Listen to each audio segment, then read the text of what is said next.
understand when I use these terms, I'm just categorizing, okay? Most people living out there in the world do not go, I'm a blue pilled guy. I'm a black pill guy. I'm a red pill guy. That's not normal stuff, right? That's just internet speak. And it's kind of dumb. And I realize that, but we need terms for things because it helps us, understand concepts.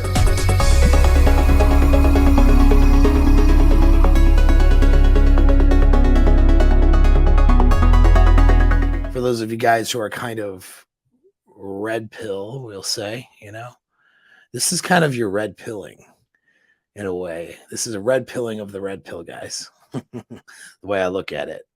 You're going to see some other things you didn't see before if you have a good understanding of this stuff.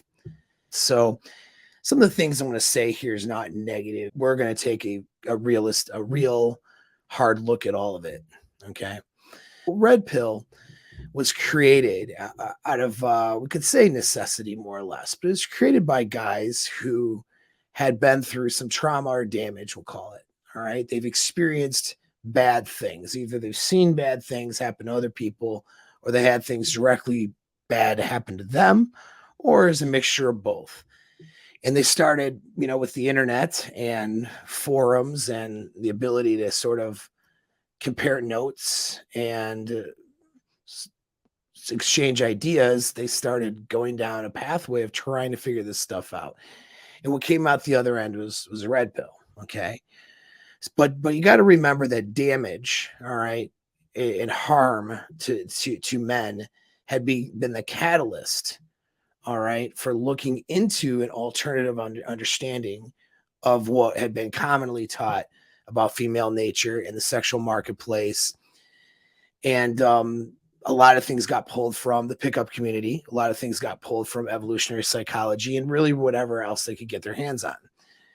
And some really good stuff had come out of that, stuff that, and it still comes out of it, stuff that is not mainstream and really gives you a good insight on how things can be. But you have to remember, though, it came from a place of damage or trauma, all right? And guys who've been through bad experiences, and then that's the origin point. I've had a number of friends who have self-selected military guys over women and over trouble in the sexual marketplace, as well as my own experiences that weren't always so good. So that, having so many friends and people I know make that final decision over broken relationships and some of the things that they would experience from women, that was a place of trauma or damage for me to try to learn about these things. There isn't anybody that came here because they were having awesome experiences and they decided to have awesomer ones. To some level, everybody that came to the men's relationship advice area, whether it's manosphere, red pill especially, or any of the alternative little labels, had something bad happen that brought them here. And that is the nature, though, of sexual dynamics. Sexual dynamics and relationship dynamics is divisiveness, it's conflict, it's instability. All right.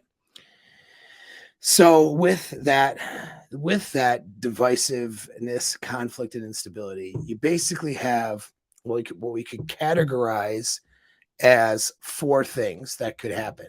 All right, that basically happened to somebody. Let's face it. If you're a man, then you are probably dealing with problems and challenges with women. Now, I've got some good news and some bad news for you. Your success with women literally boils down to one thing. The bad news is, if you don't have it, nothing else will work.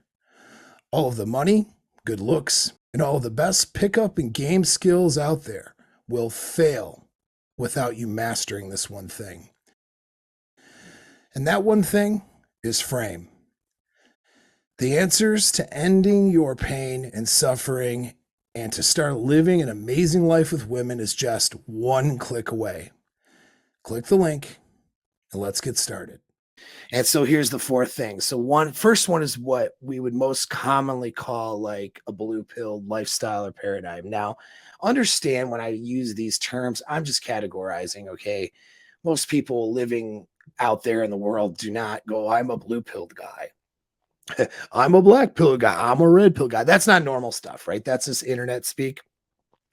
And it's kind of dumb. And I realize that, but we need terms for things because it helps us, understand concepts. So consider the most common reaction to what is how to handle your relationships, okay, is what we would call blue pill. All right. It's men and women following a socially conditioned paradigm. Okay.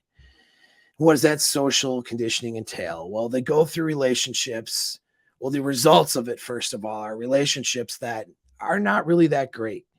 Okay. They're not usually, for most people, they're not bad enough or terrible enough for them to want to challenge the paradigm. But, they're not these awesome pinnacle fairy tale things either that they believe that they're going to get into if they follow all the rules. And women have their own sets of ideas and paradigms that they're conditioned with. Men have their own. And I feel like that stuff has gotten worse as far as maintaining anything long term over time with the internet and some of the things. But regardless, when people get married and do the typical American dream, what do you end up with? It's a dull, very dull, going along to get along kind of relationship. People who created more or less a prison or a paradigm for themselves to operate in, and they're basically looking for yard time. Okay. And those relationships end in divorce, end in some people stepping out on each other and sticking together anyway, or they end in a dead bedroom or whatever. They just normally don't go too well. And that's most relationships by high percentages. And they just rinse and repeat. They get bad advice from their parents and their friends and family who are also failing in their relationships. And people are in general not happy out there. Okay. They're not happy, but it works. All right. It works for consumerism, it works for society. But of course, it doesn't work for the individuals. All right. And so, that's what ends up happening. That's the normal paradigm, right? The normal blue pill fantasy paradigm kind of puts them there. And then you have men and women who are on the outside of it, the outliers, okay, who are mostly the incels types, right? You have incel women too. These have become the cat lady, okay? More incel men for sure than incel women, but women after they hit the wall often become incel. And they basically they were never able to make anything work. They're that smaller percentage, right? And so you have that category. And then you have the opposite of the incel. Okay. The opposite of the incel, I would say, is the ignorantly blissful couple. All right. They're often like the traditional conservative type, right, of some sort, some religion, usually, Judeo-Christian religion. Because at the very least, the trad cons, regardless of what specific denomination religion they follow, they at least respect that genders aren't the same, right? And that men and women aren't the same either. And that men should be in a leadership position by default in a relationship, which keeps at least the polarity of relationships kind of in somewhat in line. And so you have these trad con types that can sometimes accidentally have really good relationships, and they get there and they're not sure how they got there, right? And so now I know churches are being indoctrinated by more feminism and, you know, and all that, but there's no respectable Judeo-Christian faith or type that would say that men and women are completely equal and the same, and that the man doesn't have a leadership role. It just doesn't fit Judaism, Christianity, or Islam. So these couples do follow a socially conditioned paradigm, but it just sort of works out. They kind of get lucky, and they're not really aware as to why it works out. So they just kind of have their best guess. They grow all together. They just blame it on God, say that they're best, that they're blessed, or they're very lucky, or whatever. Worst case scenario is that they actually do try to write a book or teach classes out of their church on marriage or whatever. And it's all, it's total nonsense. They have no self-awareness of how they got to where they're at, no insight on it. And they're just sort of just trying to tell you things that isn't going to work for anybody, but that's because they don't know any better. So that's that kind of category. So you have your blue pill, you got your incel types, and you have the small percentage of people that had it accidentally work out. Okay. And so then what do we have? We have that fourth option. All right. And these are the guys who become red pilled. We'll call it red pill because but it's not all red pill in terms of space. There's some people who become red pilled and they don't really identify with that pill, but they just sort of understand female nature and enough where we could consider them that, you know what I mean?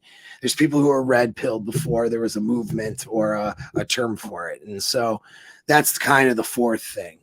And it almost doesn't happen unless there was some sort of damage or trauma to get them there. All right. So that's why this space can be so toxic, because people got there through somebody getting screwed up or messed up. Right.